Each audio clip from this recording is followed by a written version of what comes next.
Hoi there, Chummers, and welcome to the Hard Knocks Sorority Podcast.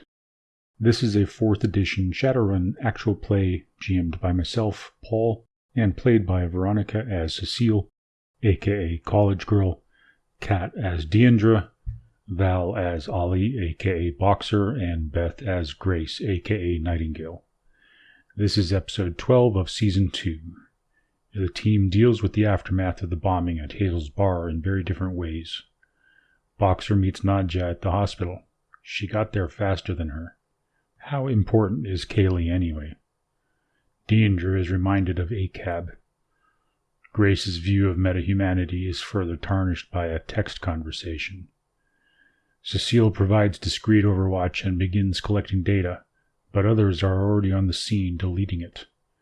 A quick warning that there is some very unexplicit darkness around the 1 hour and 5 minute mark.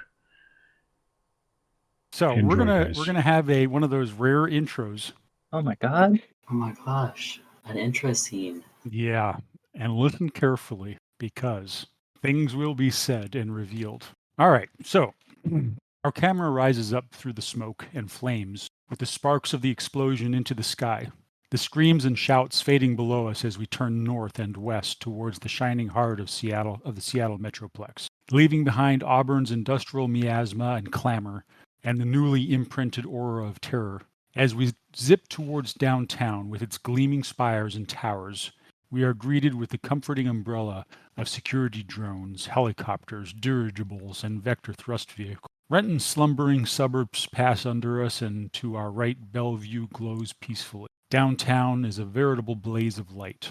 The sides of the buildings light up in decorative patterns and advertisements for services and entertainment options the wage slaves in Auburn would never conceive of. The streets are bustling with expensive vehicles and the ubiquitous night-errant security drones and patrols.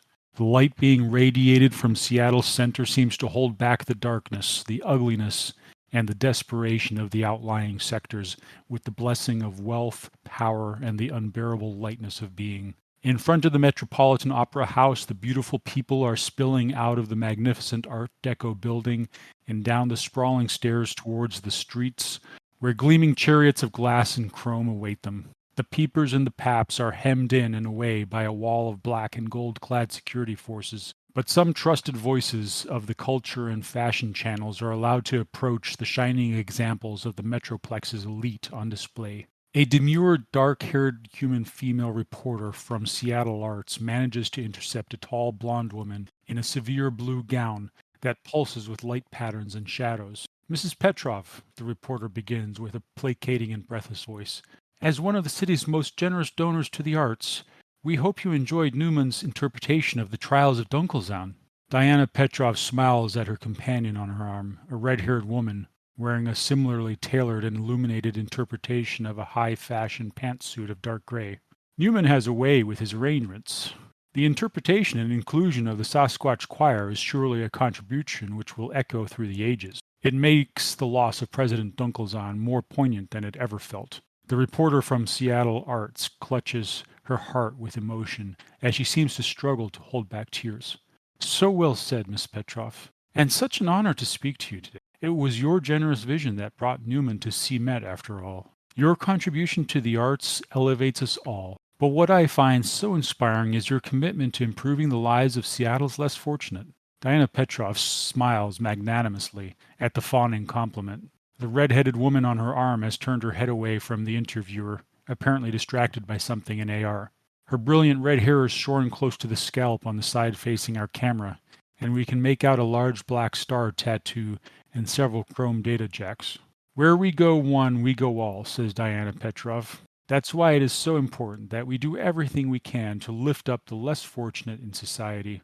At that moment, her companion turns and whispers into her ear, and Diana Petrov's immaculate composure slips for a fraction of a second, revealing only icy calculation. Then she is smiling again and continues. As you know, I am sponsoring a program to revitalize downtown Auburn, which has fallen on hard times. Once a proud, blue-collar working neighborhood, it has become prey to gangs, criminals, and terrorists. Honest, traditional, working-class people are being displaced. My foundation, Seattle Renaissance, is working with Knight Errant and other concerned parties to help eliminate these undesirable anti-progress elements so that downtown Auburn becomes safe for redevelopment, including future plans for affordable housing for those displaced by the current violence. She and her companion look grimly into the camera. There can be no place in our society for these criminals and terrorists who are making Seattle unsafe for traditional, hard-working families.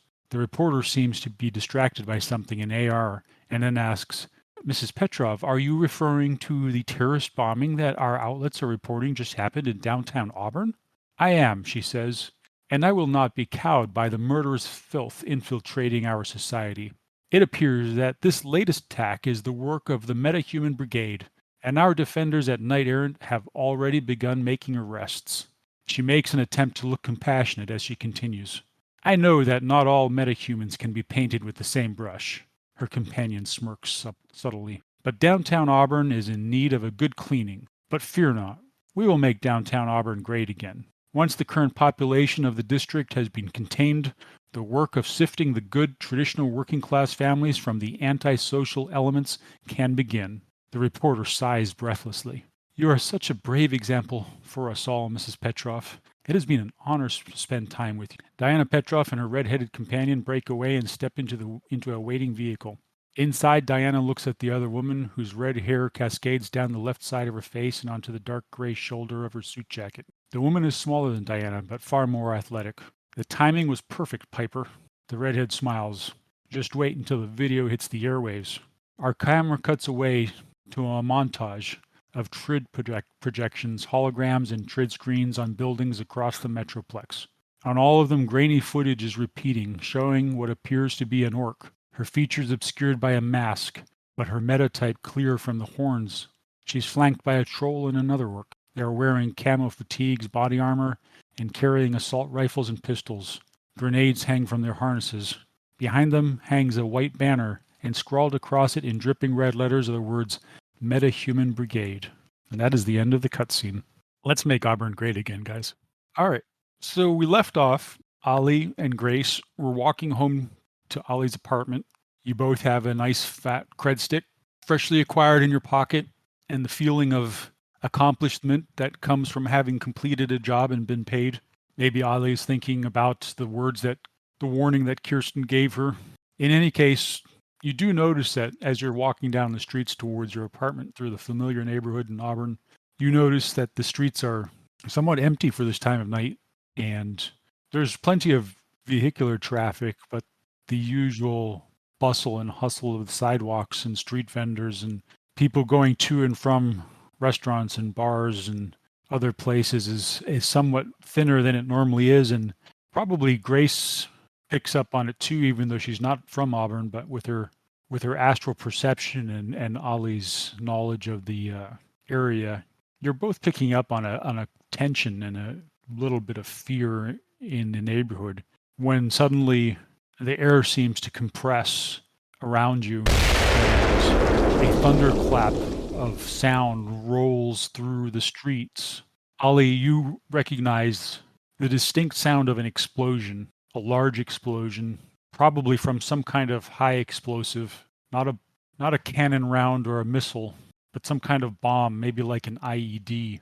You haven't heard this kind of a sound in many years, but here it is in your neighborhood in downtown Auburn. The air compresses and then is suddenly sucked away from you and then comes back with a thunderclap. People start screaming and car alarms start going off. In the background, you hear sirens starting. Well, the first thing she does when she feels it, she just knows. She drops. She drags Grace down with her. Once she can get her head back on her shoulders and stop acting on just instinct, she stands shakily, pulls Grace up. That's Grace, you... Fuck. I don't really... What just happened? There was a bomb. Oh. She's, looking around, and... Yeah, that makes sense. That's not the kind that people... What are Ollie's skill... What's Ollie's skill set with explosives? Does she have a particular skill set for the neighborhood? Yeah, she's the home ground. And do you have an explosive skill or a demolition skill? Yep, demolitions. Do you want to give us a roll for home ground plus demolitions? With your knowledge of demolitions and your close knowledge of the neighborhood, you know that that explosion came from the area of Hazels Bar, the destination that Kaylee and Diendre had said that they were going to head towards when you split up from Kaylee's clinic. Grace, Yeah? we need to get my medical supplies from the apartment. That was at Hazels. She's like nodding. She obviously looks confused. Come on, you're coming with me. We need to run. Understand? We need to run. And she listens. So you guys, you run to your apartment. The streets are suddenly quite a bit clearer as people duck and dodge into buildings or get indoors wherever they can, whether it's in local establishments or their own places. So you make good time. You get to your apartment within a matter of minutes.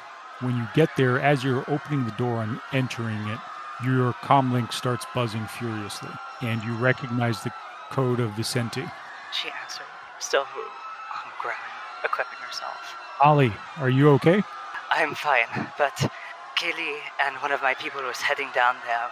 I'm getting supplies. I'm going to try to respond.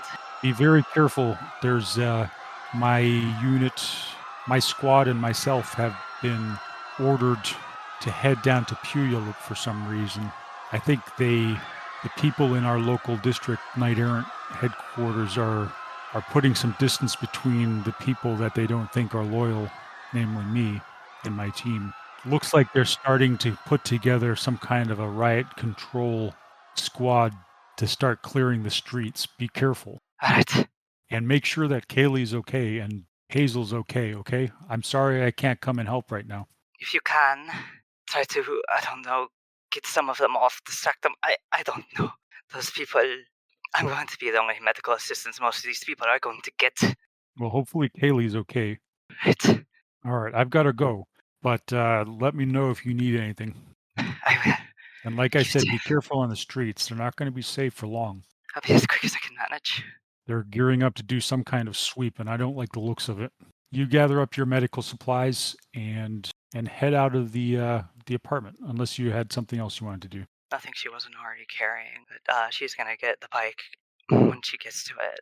Well, Grace hasn't really gotten to see her on it while she works. She doesn't like associating it with that kind of high profile. But now, as she disengages the safety system, security, she clearly wants to get there fast, and she doesn't care if...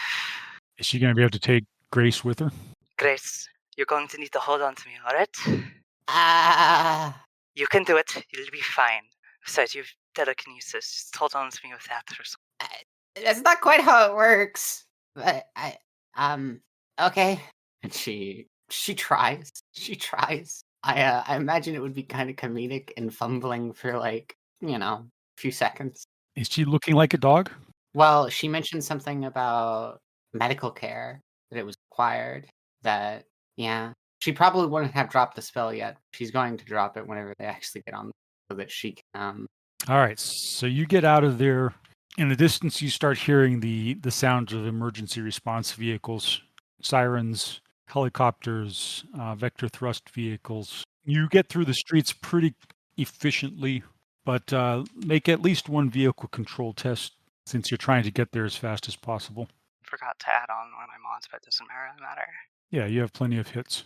So with 3 hits, you get there as efficiently as possible, dodging outgoing traffic, and the closer you get, debris. And as you turn the corner, you see ahead of you on the street where the bar was, there's a debris field scattered outward from the bar, which is now mainly a smoking black crater in the building in which it used to be. And at that point, we're going to cut to Cecile, who I believe was still at Diendre's apartment. What are you doing? Work. She's preparing a plan. All right, so are you in AR or full VR? AR right now. Okay, so as you're starting to put the pieces together, putting a plan in motion, you have a similar experience to Ollie and Grace. Slightly less dramatic than theirs. You hear a thunderclap sound off in the distance, and then the windows in Diendre's apartment shake and rattle, and you start hearing car alarms going off. And immediately in your AR vision, various notices and warnings start popping up, warning you of a terrorist attack in the neighborhood, a bombing, stay away from this area, injuries, security vehicles incoming, cooperate with security forces, all that kind of thing. Make sure, one of the warnings says, reminds everybody to have their sins running and discoverable on the network. And if you are sinless, report immediately to your nearest knight errant station. Cecile sighs and doesn't do anything. She stays in her apartment.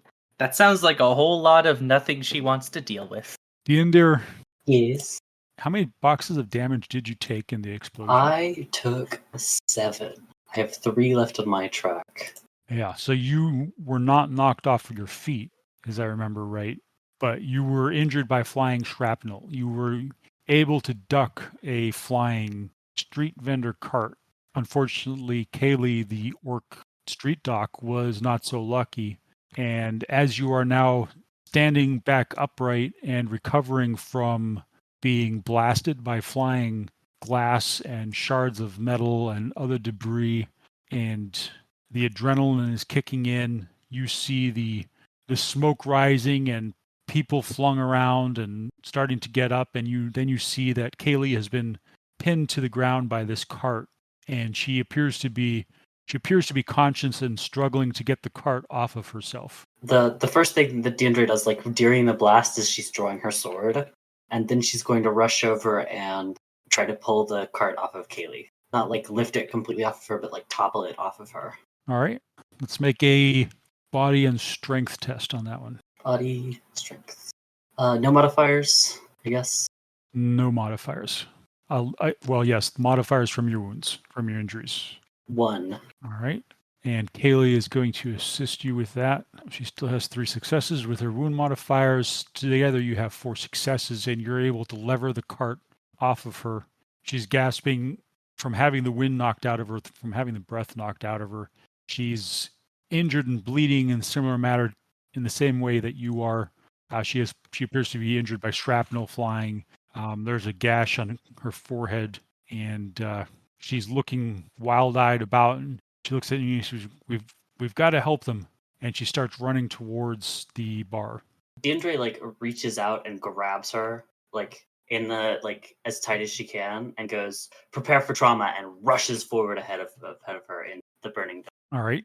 The inside of Hazels Bar has been devastated by the explosion. You can tell that the explosion was not centered in the bar, but just outside of it.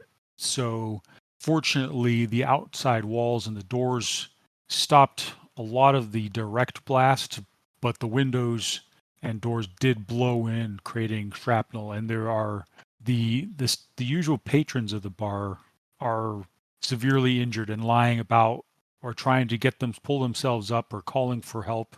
Thick smoke fills the place, and there is fire in various places. How are you just going to start grabbing people and pulling them out? Yeah, I'm basically just going to start screaming at people. Anyone who I think can stand, I'm going to just wrench them up and point them out the door, and then pick up anyone who can't stand on their own and kind of pair up people, searching through for people who are more greatly injured and need immediate care.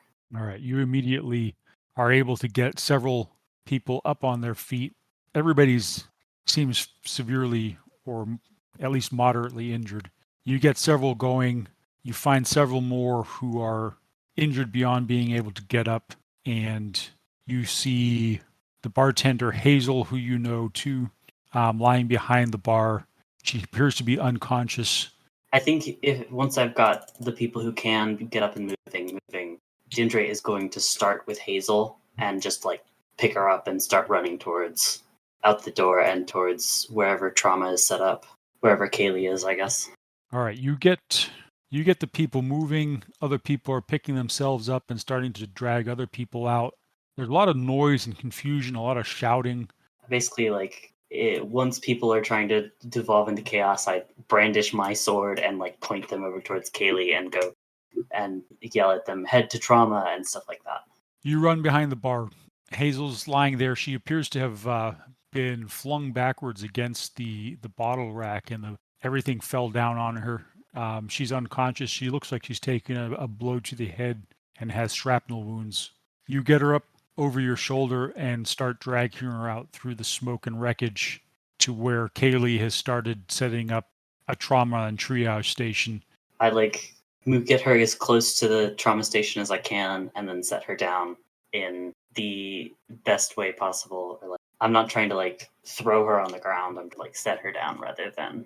As you start setting her down, Kaylee comes up and helps you, and she looks at you and she says, Diendre, can you get to the clinic and get me my medical bag? Sure. It's locked up, right?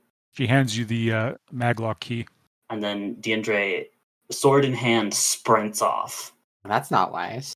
Diendre sprints off towards the clinic, and as you're sprinting off towards the clinic, you see Boxer and Grace on the motorcycle come around the corner and start heading towards the clinic.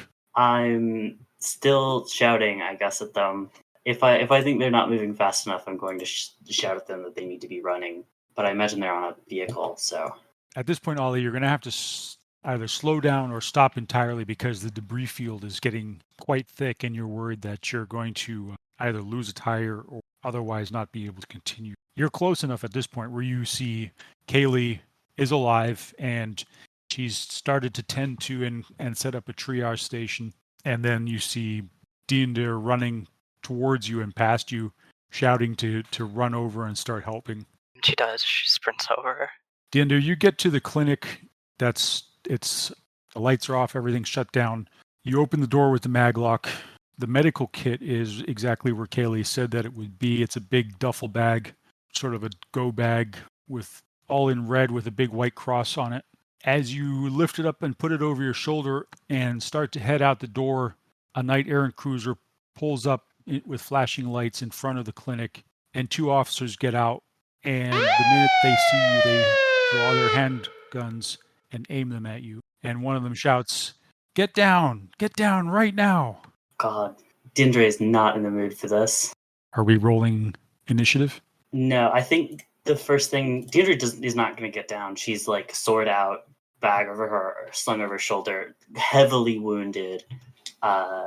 She says very swiftly to them in English, I know you fuckers just want to get paid, but people are dying over there. And she points her sword over towards the bar where the explosion was. I don't think we've ever actually officially named the bar, have we? It's always just been Hazels Bar. Yeah, it could just be called Hazels. Okay, so that's what you yell at them? God, I had another insult in my thing. No, Diendre would say some other stuff, but I can't come up with it right now. So she would insult them. Diendre probably hisses some insults at them in Common and Spirithal and just turns and starts running towards Hazels.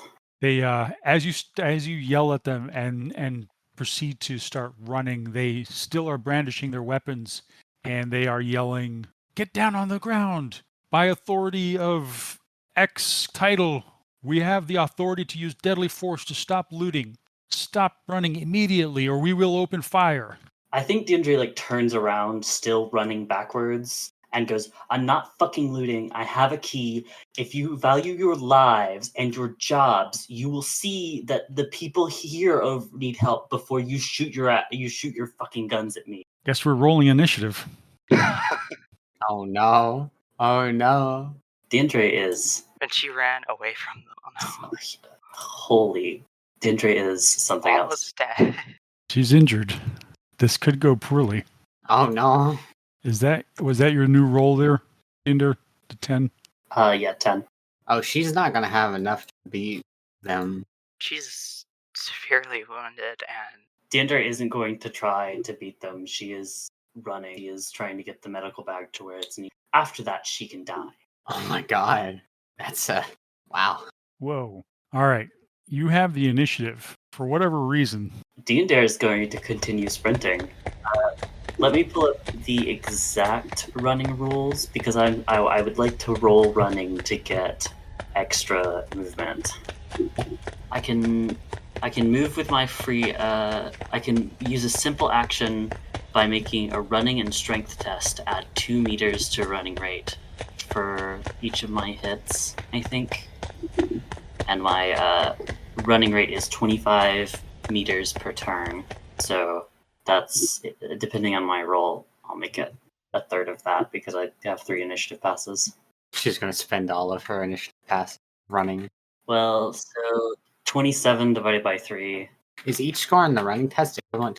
Yeah, each hit adds 2 meters to the running rate. So I run 9 meters, dodging and weaving, and I'm considered running for any attack modifiers. And you are at medium range for them, so that's another -1. Is it possible to use like something like full defense while moving? I think you can use dodge. And the GM is still unprepared because he doesn't have his glasses, so... We've been waiting 20 years for the GM to come back with his glass. We think he got caught up with his wife. So, Diendre, you're going to get +2 on your defense tests because you're running, and they are getting -3 for the range and the... What was the other thing? What was the other reason they were getting -2? Firing at a moving target? Is it about visibility? Visibility. Sounds right. Yeah. It was visibility. Of course that's what it was. Partial light, normal, -2. -2, and -1 because of the range. So the first one... So they're both going to open fire on you. I am going to full defense, which means burning one of my action. Yes. Did you have more than one, though? I have 3. Okay, so the first one fires at you with his pistol and got 1 hit. Okay. I'm defaulting on dodge, so 2 hits. And then the second one fires at you and got 0 hits. Is defending dodge plus... Or the regular dodge kill plus reaction twice because you add reaction to your dodge skill, or is it just... If you're full defense, your dodge plus reaction plus any modifiers, so you have the +2 on that. And in rolling dodge, you add your reaction, so it's your dodge modifier plus your reaction. Okay. Now, I think you take a -2 for this being the second attack against you. Defending against multiple attacks, -1 defense modifier per attack. So the first one, so the second attack, you'll have the -1 defense modifier for defending against multiple. So my defense is I roll dodge, I add my reaction, and +2 and -1 for the first one, right? Yep. So that's +6 to dodge, which is 3. All right, you evade both attacks. They were not anticipating you to go sprinting, and obviously adrenaline is high in their systems as well. So your next pass has come up. Diendre is running full tilt, like all the way out of there. Should I roll running again? Yeah, roll running again. Okay. 2, so it adds 4. So that's 10 meters. So you've gone a total of 19 meters. And then in your third pass, they don't get a use second full or third defense, pass. so I Okay. don't get a third pass.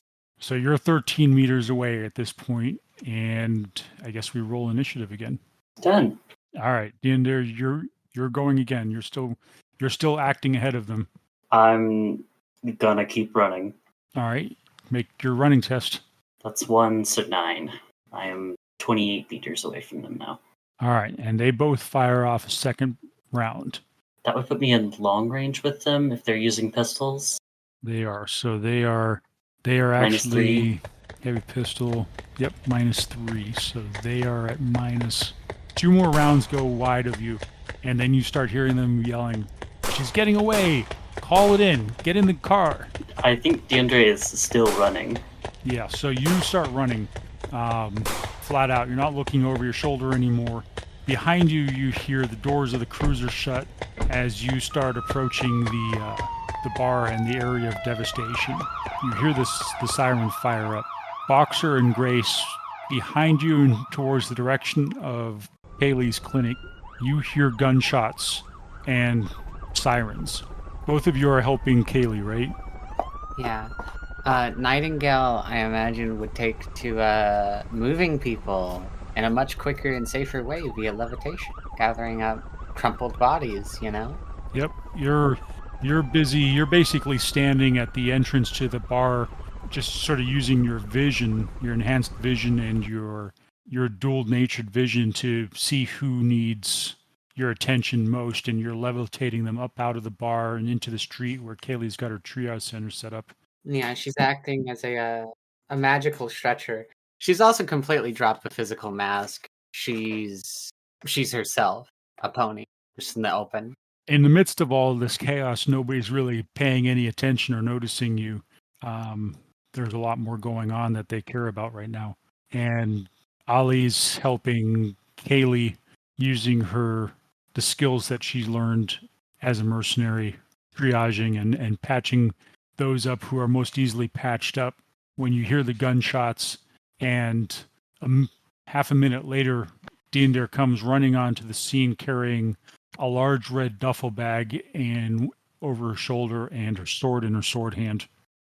I think Diendre is like screaming and yelling at this point. What are you screaming and yelling? I think she's screaming and yelling in Sprethiel, actually. Like, basically unintelligible slurs about people being stupid. And she doesn't toss the bag at Kaylee, but she definitely sets it down really hard near her. And then Diendre she sheathes her sword and starts taking off her sword belt. As you drop the bag next to Kaylee, she grabs the bag. In spite of her injuries, she's focused. She's basically pushed past or is ignoring her injuries right now, and she's helping people, and she's giving Ollie quick and precise instructions and getting medical supplies out of the bag. And at that point, the first knight errant cruiser screeches to a halt in the debris field, and 2 knight errant officers leap out with their guns drawn, running towards Diendre. And Diendre, I guess we better roll initiative one more time. Okay. That's a 12. You have injured these guys' pride by running away from them. They will not stand for it. They leap out, and they're brandishing their weapons, and Diendre, you're certain that they're about to fire off another fusillade in spite of the crowded... I basically drop my sword next to Kaylee with her mag key card and start walking over them with my hands in front of them, wrists forward. And I'm basically yelling at them about how they're incompetent and tell the difference between someone going in somewhere in a hurry and someone who's looting. And they can't even hit a moving target worth their own lives because their ability to follow direction, and they clearly don't even know what's going on, and a bunch of other stuff. She's just screaming at them. All right, the leader of the two, the driver, who appears to be higher ranking, you see him make a logic test and get 2 hits on his logic test, and he raises the pistol so that it's aimed up into the air and snaps at the other man, "Don't shoot!" And then he yells at you, "Come forward with your hands up." I'm unarmed. Can't you see that, idiot? And she shifts her hands into the up position and starts walking forwards toward them. "Place your hands on the hood of the car while we check your SIN." Diendre puts her hands on the hood of the car and is, "Don't you have to get within a meter of my SIN? At least with your hand scanners? What's stopping me from turning around and whipping the gun out of your hands? Oh, my hands are on the car." She's going to get shot. That's what they do. Basically, the second one covers you, and the first one pulls out his hand scanner and scans you. What SIN are you running? I'm running my SIN. I don't have another SIN. He looks at it for a minute, then he looks at the other man and he says, "All right, you gave us a bit of a scare there. You were on high alert." And he uses what was your rank? I'm a demoiselle, which is like the equivalent of a detective in Carasir. Okay, so he basically says detective. He says, you gave us quite a scare there, detective. We're on high alert. We've been ordered to shoot looters on sight. And don't you see that when you shoot looters, they don't have a chance to put anything back? So you're just killing them for no reason. He looks at the other guy, says, "All right, that'll be enough of the attitude. You want to go help? We're going to start setting up a perimeter." And he holsters his gun. That sounds good. And then Diendre rushes off. She's going places. They holster their guns and start setting up, pulling some tape out of the trunk of the car and start pulling tape around to set up a perimeter. And at this point, various dock wagons and crash carts are pulling up into the scene as well. And medics start swarming out, and then more knight errant show up, and more knight errant, and pretty soon the whole place is swarming with knight errant. The sky above you is just sort of throbbing with the sound of helicopters. You see news helicopters, you see security helicopters, you see security drones. Spotlights are flashing all around the area. Grace, what are you doing about this? There's suddenly a lot of security and media attention focused right here.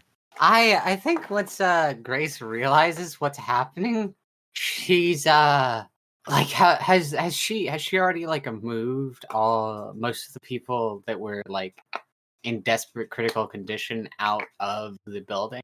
Yes. There are a lot of people out here now. People came out of the buildings. This is a fairly close-knit community neighborhood, and all sorts of people have started coming out of the buildings to help. So you're not alone in this anymore. There's just people in there just digging through the rubble with their hands.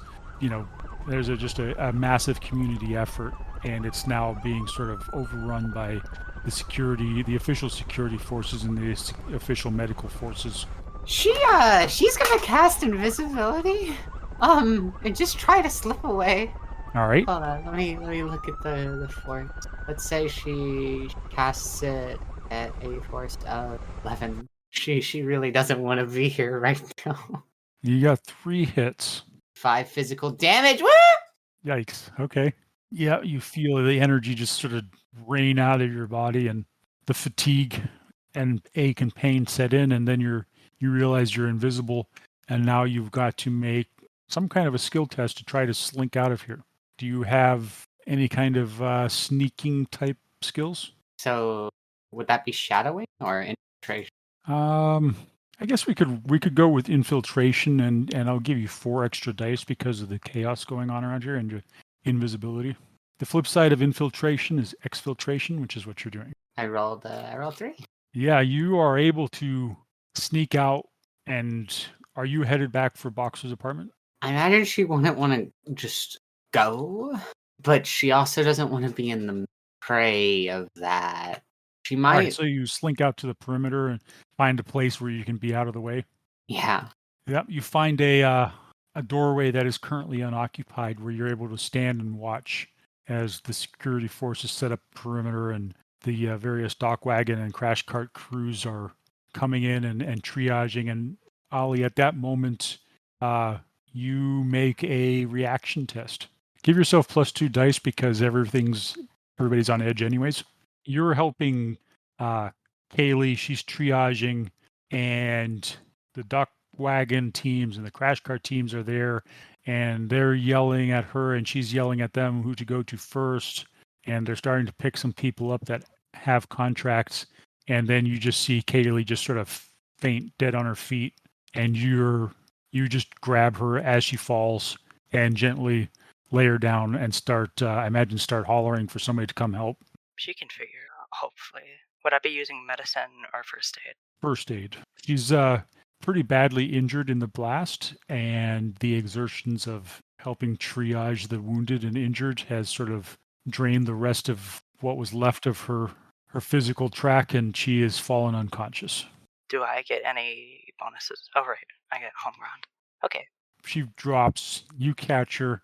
You immediately begin applying your first aid skills to staunch the bleeding, and you're pulling out some rather nasty pieces of shrapnel and sealing the wound with her spray on wound sealers and stuff. And then dock wagon comes over and basically sort of pushes you aside and says, "We got it from here," and starts helping her out. And at that moment, you begin to realize, and Grace watching, you begin to realize that the security forces that have cordoned off the area are starting to go through the crowd of people that are out helping and the wounded, and are starting to pull aside and check the sins of all metahumans, and are starting to lead people away who are not passing a sin test. Let's cut real quick over to Cecile.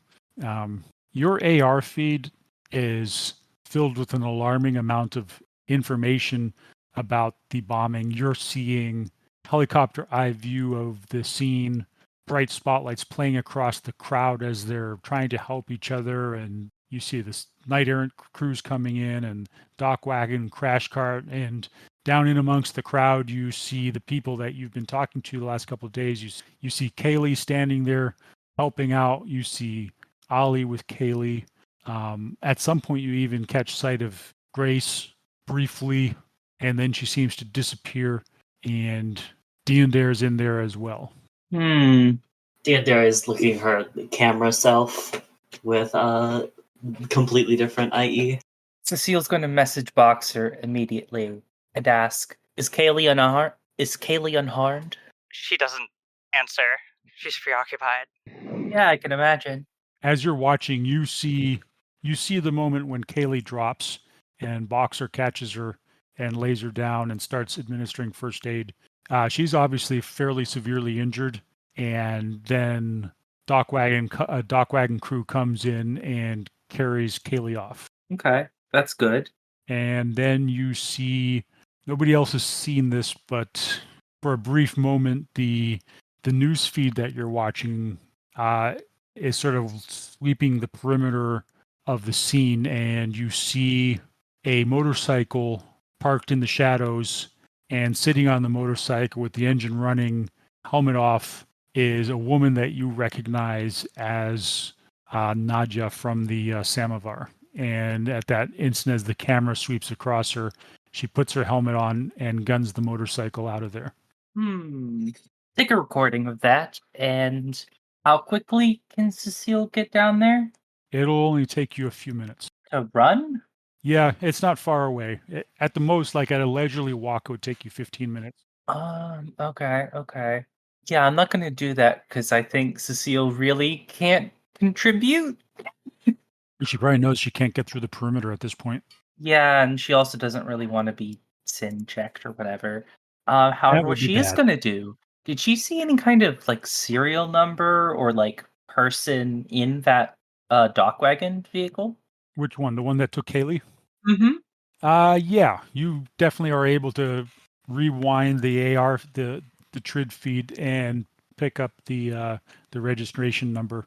Yeah, I'm gonna do some research on that, do a background check to make sure they're just first responders and not taking Kaylee to her death.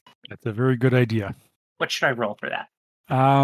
That's probably, I mean, you can do superficially, you can probably just go to the dock wagon matrix presence and verify that is one of their vehicles. Mm-hmm. Oh, she's not worried about it not being one of their vehicles. She's worried about it being one of their vehicles and the people have been paid off. That's going to be harder to find out. Especially on a time crunch, yeah. Yeah, I don't even know how you would do that. Hack into their comlinks? You could hack into their comlinks. You have, you saw the registration number. So if you could you could probably hack into Grid Guide. Could hack into Grid Guide and sort of track their progress and where they're going. What about the car itself? It has to be like computerized and on like have some kind of Wi-Fi connection. Yeah, absolutely. Does it have like a camera inside or something? Yep, I'm sure it does. Multiple cameras. Okay, well in that case, I'm going to be hacking it the hard way. So how do you find that on the Matrix? Let me go get the rule book. Get the rule book. So Boxer, Kaylee's been taken away at that point by a dock wagon team. Diendre, what are you and Boxer? Diendre, what are you doing? Boxer, what are you doing? Diendre has actually probably begun calling Cecile. Cecile answers, "Yes, what is it?"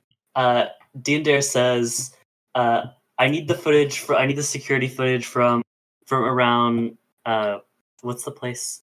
The bar. Hazels Bar. Hazels Bar. I need it this week. Please don't delay. I want it before it's altered. I'll take you out to dinner or something. I don't care. And then sure, I'm a little busy. You don't even get a chance to respond before Diendre is. Ugh. And then Diendre's going to go around taking pictures and trying to determine the center of the blast and stuff like that.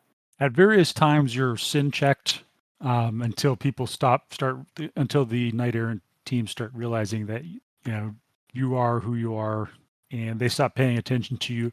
You notice that they are focused pretty heavily on other meta types, especially orcs and trolls and dwarves.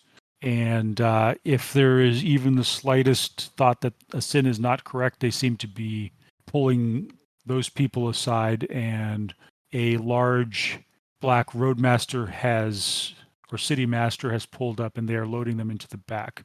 What are you doing, Boxer? How many people are still left needing treatment? At this point, most of them have been cared for unless they are sinless, in which case they have simply been picked up and taken to the city master. Well, fortunate for Ollie, she has a sin, and double fortunately for her, it's actually legal, so... Yeah, you're checked a couple times, and at least one of the teams that checks you can see that they really want to just arrest you, but sort of finally just give up in disgust when your sin is immaculate. She gives them a good grin, and then she messages Grace, it's time to go. And she just sends a tree emoji back, and she's already walking home. Grace, you've seen quite a bit of the ugliest side of meta-humanity in the last couple of days, from the Warehouse Alliance place with the really macabre dead Nagas and ghouls in containers, to combat where you killed somebody, and now this massive explosion that seems to have injured and killed probably dozens of people. How are you feeling? Somewhat alarmed seeing people being rounded up in a vehicle that's very obviously not medical with the context that she has. But she can't really do anything. She's worried and scared and probably still a little bit miffed just with the entire thing. What would she even know about sinlessness stuff? Would she, like, how ready is the reality of that in this? Probably hasn't ever really been a thing for her. Out in the pines, nobody cares, and most of the interactions you've probably had with meta-humanity has been sort of a far more superficial interaction. More the way a tourist or a voyeur or a reporter might interact with people. Now you feel like you've sort of cracked the code or cracked the shell, and are seeing something beyond just sort of the superficial knowledge you've had. And this sinlessness and this idea of categorizing people into two brackets of having a right to exist and not having a right to exist feels extremely wrong to you. Yeah. Based on the society that you come from. Yeah, in Equestria, you can't just lose your right to exist. That doesn't, you come into the world and you have a right to exist, a right to community, you have a right to shelter and food and everything else you need. This is disgusting and disturbing.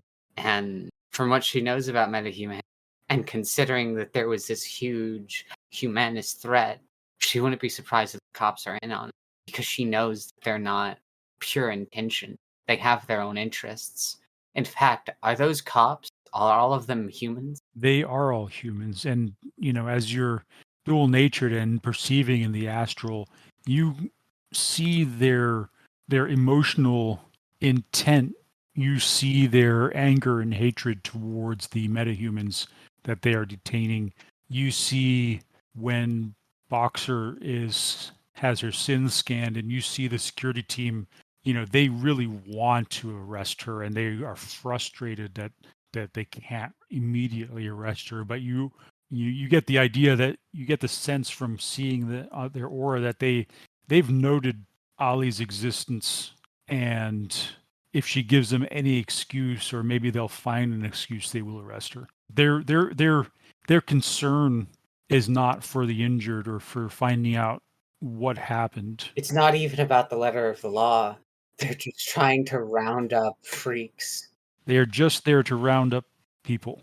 As you're leaving, so you're started walking back towards Boxer's apartment, right?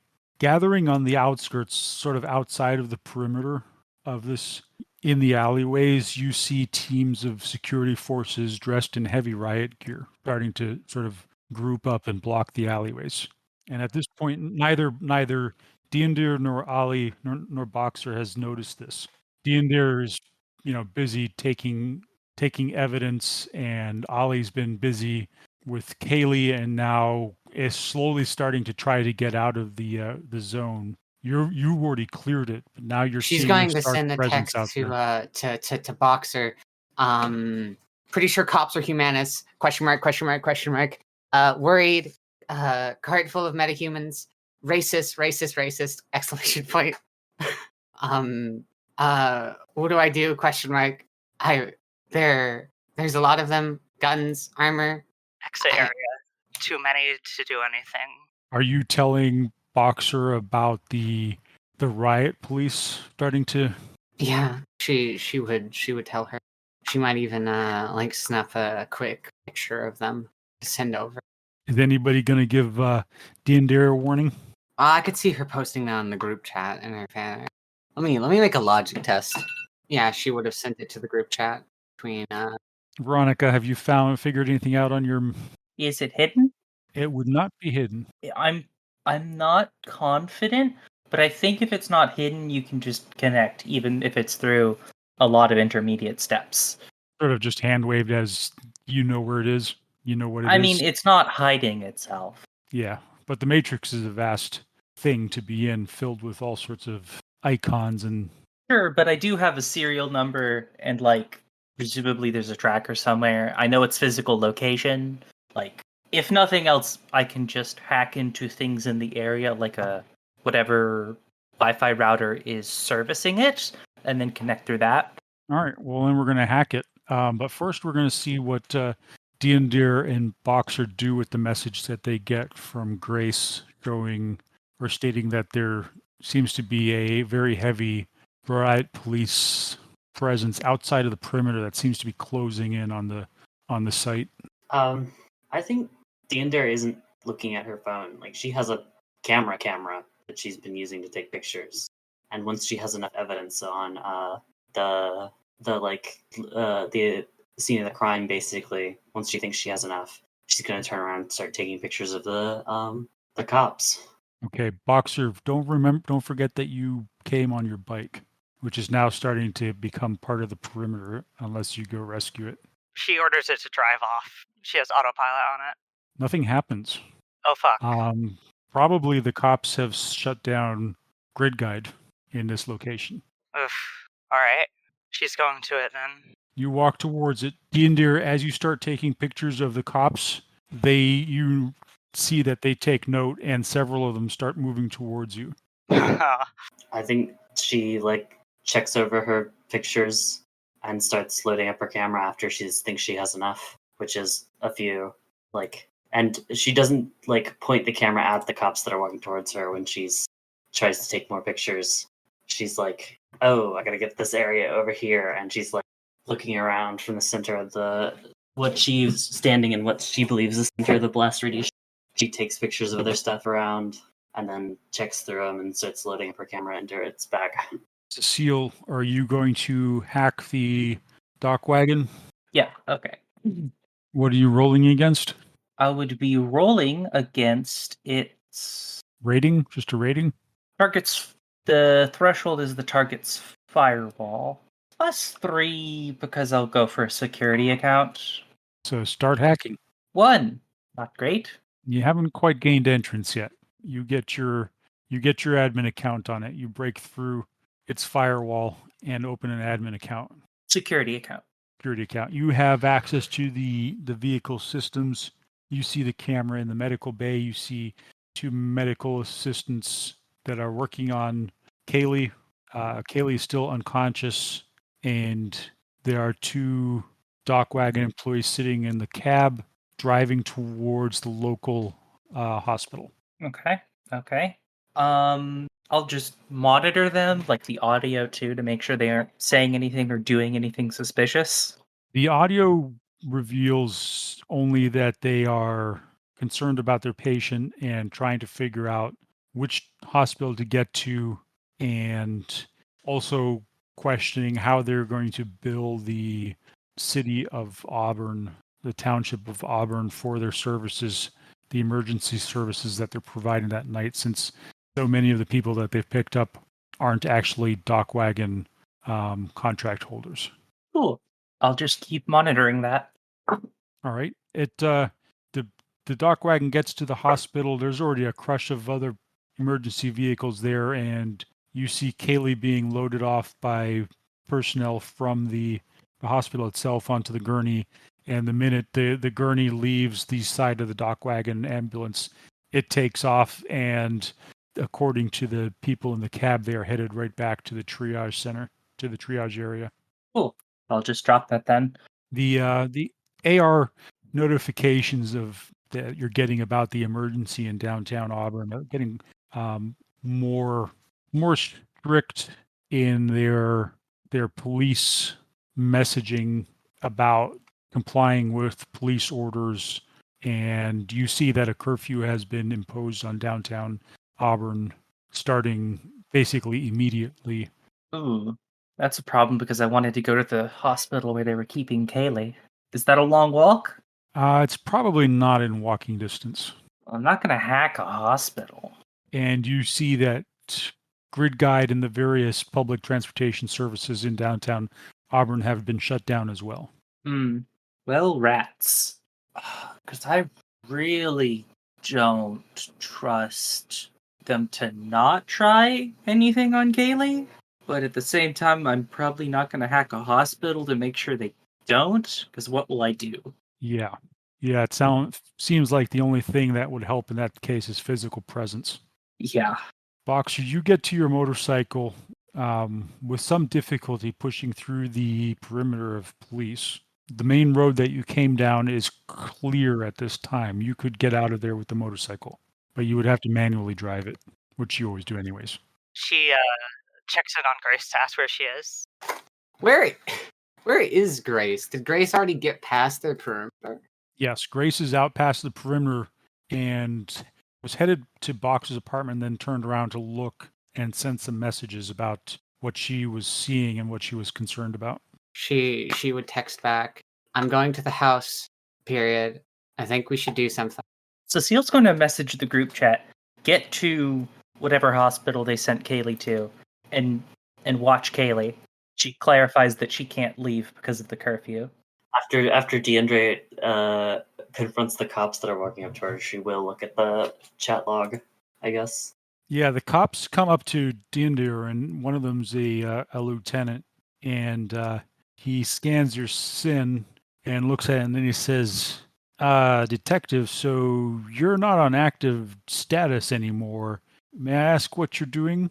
Taking a personal interest in my community. I see. Well, we're going to have to ask you to leave. That's what I was just about to do. He says with sort of you can't quite interpret his look right away, but he says, "I'm going to advise you to not take too deep of a personal interest. Professional courtesy," he says, and then he walks away. Do you mind if I ask one more question? It's about a personal friend of mine. He looks at you and he says, "If you insist." Where's Lieutenant Niles Darrow? He's local. I wanted to make sure he was okay. Lieutenant Niles is on an active operation in Puyallup at this time. Well, I guess I'll have to speak with him another time. And Diendre pulls her comlink out and starts walking off. You're allowed through the perimeter. You're headed for your apartment, right? The second she sees the go to this hospital, Diendre turns and goes to the hospital. How are you going to get there? Walk. It's a long walk. You know what? Diendre will probably just start running. You see Boxer getting on her motorcycle. You could potentially link up with Boxer. I run over towards Boxer, I guess. You got an extra helmet? She just gives her a look. I'm severely injured. I need to go to the hospital. Diendre, motions to herself that is covered in blood. I can take care of you, but not here. A hospital. And Diendre... Did Boxer see the message from Cecile? I imagine she did, right? Which message? Did she see the message from Grace? Yeah, she did. About the riot. The message from Cecile said that Kaylee had been taken to X hospital and that you should proceed to that hospital and keep an eye on Kaylee. Well, unlike Cecile, Voxer is not paranoid about the medical professional. Well, if Diendre insists, fine. Thank you. With her guide down, she actually has to use her brain to navigate. Thankfully, she actually knows it, so she sets on her way to get to the hospital, nearest one. I think you've actually been given the coordinates to go to, and so roll a vehicle control test. 3. You have no issues. However, at some point, as you're maybe just a few minutes from the hospital, you run into a roadblock, a night errant roadblock, and the officers wave you down or attempt to wave you down. Are you going to stop for them? Yeah, she is. All right. They immediately come over and do a sin check. But when they see that Diendre's injured and you tell them that you're headed for the hospital, they wave you through. You get to the hospital. There's a mad rush of dock wagon and crash cart vehicles, and everything seems on a high alert and in a high state of activity. The minute you show up with Diendre, at this point, I think Diendre started to sort of limp a little bit. The medical teams see you and come out and transfer you to a gurney and ask you for, well, first they scan your SIN. And once they've got your SIN, they take you to to be worked on. And what are you doing, Boxer? Well, while she's here, she's gonna try to see if she can see Kaylee. They give you a room number. You proceed up to the room, and when you get to the room, it's a fairly nice room, surprisingly nice. You did not expect that. You don't think that Kaylee has a dock wagon contract or any other kind of insurance, but she's in a fairly nice room. And when you enter the room, it's maybe explained by the fact that that the woman from the samovar is there. Nadia is there, sitting by the side of the bed, holding Kaylee's hand. And she looks up when you enter, and she says, "Ah, so good of you to come." Nadia says that. Kaylee appears to be unconscious still. Is she stable? Nadia looks at you, says she's stable. She'll be out of here by tomorrow morning. That's better than I thought. She looks at you, she says, "I didn't realize that you were a friend of Kaylee's." More like an associate. Close associate, but associate. Interesting.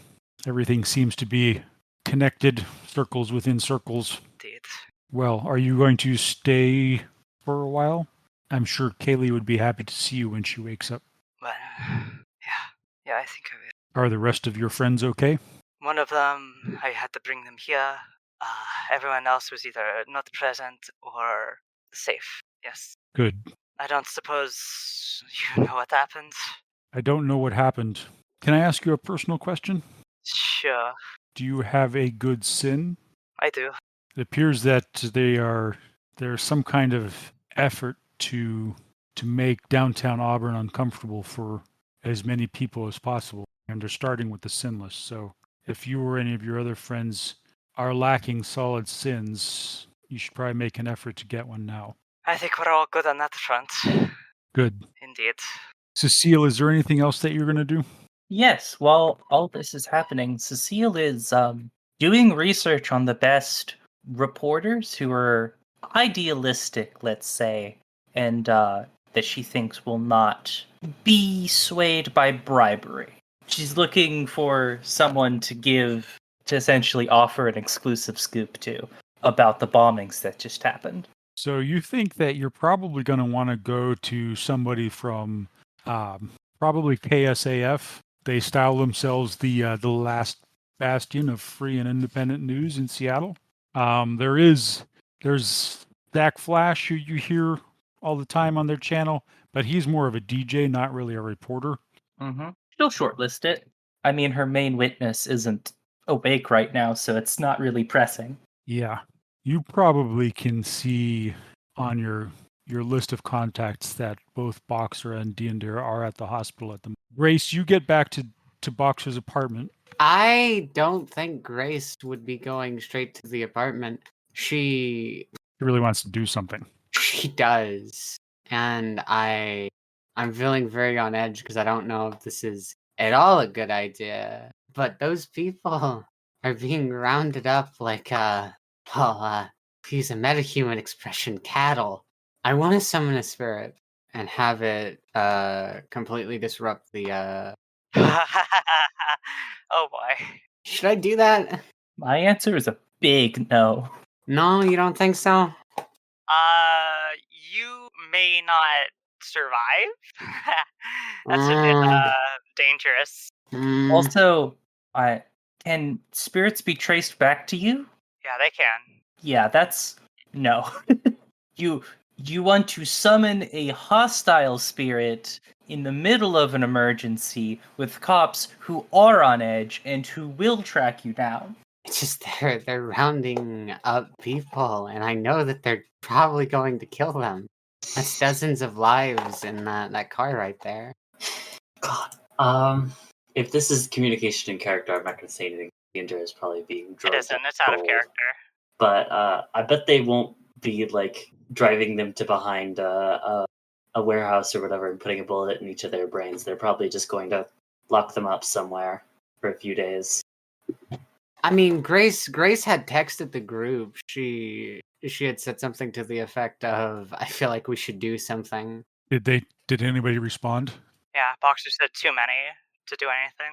Diendre was pretty busy at the time, but I would say that if Diendre were to give advice in the situation, she would recommend trying to find a good meta-humanity rights lawyer, maybe two, in case one gets whacked. Nightingale's just gonna go home. You get home without further incident, but it's a sort of a quiet and lonely apartment without Boxer there or anybody else there at the moment. And then you get a text from Jake, and the text asks, "Hey, horse person, are you okay?" Yeah, I'm fine. I assume the police are the happening, and she says that with the T and the H capitalized. The happening. He texts back a laughing face and an exploding head, and he says, and then he texts, "They're going to be getting rid of all the riffraff down there. More space for the rest of us." She just shoots him a text. Yeah, I can tell. He says, "I've got that rifle that you're looking for. If you want to come out and look at it sometime, it's going to be good hunting." Jesus. Oof. Jesus Christ. Are you inviting me to go metahuman hunting with you? Question mark? You get a laughing face and then a zippered mouth face back. Oh no! Holy shit! If Jake! Diendre knew this person, she would beat the fuck out of him. Ah. Holy Interesting. fuck. I wasn't expecting that whenever I put him down as a hate group member. He literally hunts them. Oh, she's probably shaking at this point, but she just gives a thumbs up emoji. Oh, poor baby. And goes to take a bit of a breather, maybe cry a little bit. After the thumbs up emoji, you get a text back that says, "I've got some APDS. I could set aside probably a clip's worth for you." That's Armor piercing discarding Sabbath. That's some very heavy ammo, isn't it? That's the kind of shit that I couldn't buy at start because it was too illegal. She just says, I'd love that, and kind of like sniffles, wipes a little bit of her crying, her tears off of the screen with her magic, and holds it out a little bit more so she doesn't get it all messy further, and just says that sounds great. And I think it's at that point she sets her phone aside and mutes it. She didn't mean to. That's what friends are for. Not sure what she's going to do with She's got a very diverse group of friends. that. They're too diverse. I mean, you're saying that after the metahuman bombing. Yeah, and that's another thing. So that Cecile's seeing on her AR feed is this video that keeps playing on all of the channels and all over of the metahuman brigade's statement claiming the bombing and stating that it is only the opening salvo in the war for metahumanity to reclaim their birthright and take control of the city. Great, so it's a false flag. Cecile's immediately going to start hacking into the security cams around Hazels. Good plan. There are a multitude of them. Okay, is that just going to be one hacking test or multiple? We'll just make it 1. Okay. I'm gonna do hack on the fly. Admin. 4. I actually only have 3 hits. 3 hits. 4 hits. You're in. You've gotten into the local network of cameras. With +6? Oh, geez. This is downtown Auburn. This is not all that great of a grid. She's just gonna go ahead and download all of the security footage directly before it can be modified. Yeah, you get the sense that somebody's already sort of started working on that. Aha, great. You're downloading files that are showing that they've been altered or are being altered, or they change mid-download. The file size changes, whatever. There's somebody out there actively trying to prevent you from downloading them. Well then. I think Cecile's just an AR at the moment. Oh yeah, she's just an AR. If they have somebody trying to do something to the security cameras, she doesn't have a chance in hell against them. Yeah, I'll say you're able to download a substantial amount of data before you're completely locked out, and before you're basically just booted out. Can I do data search to try and prioritize what chunks that I'm actually downloading? Yes. Okay.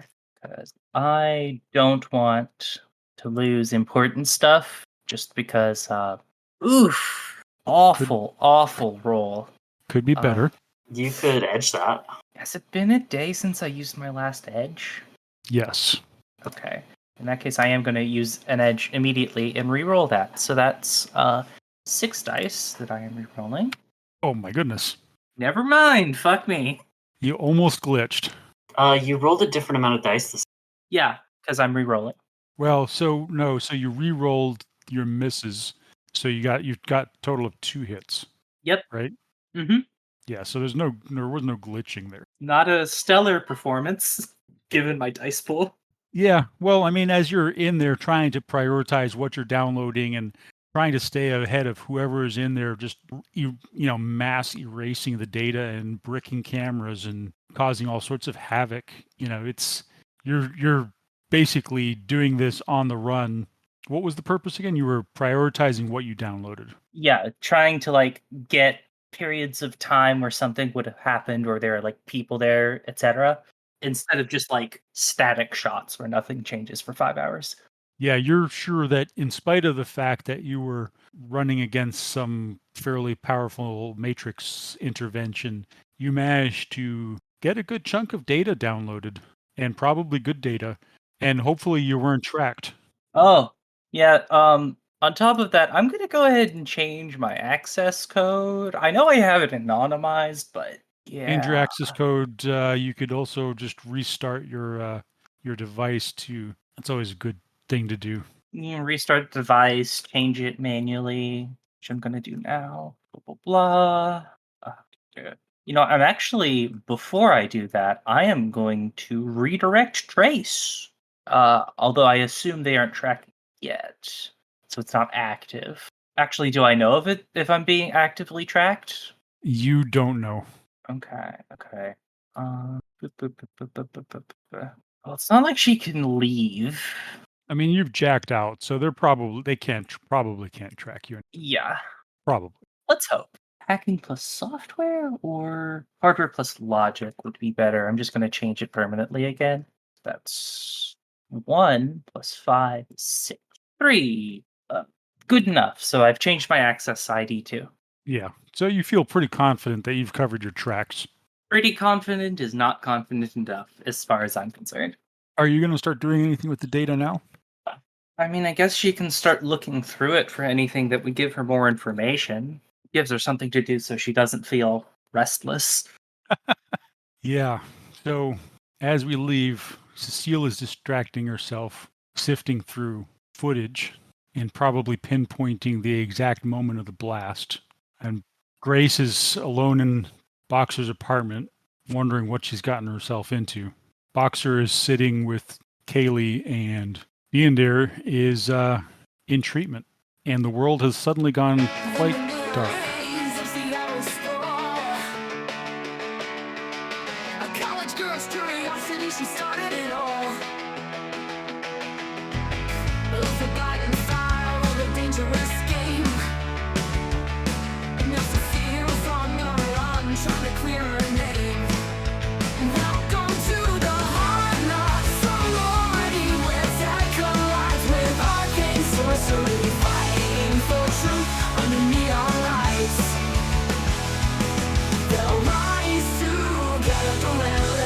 lights. Holly the boxer with a cyber edge. Her claws cut deep, she walks the razor's ledge.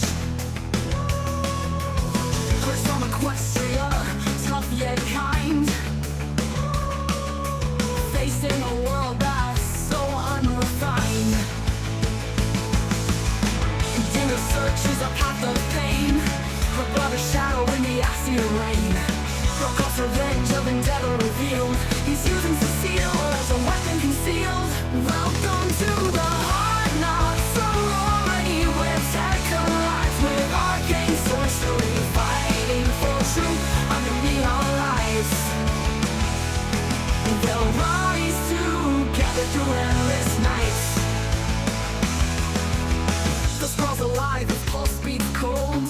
In Auburn town where souls are sold. Tacoma's tides, and still homies feel.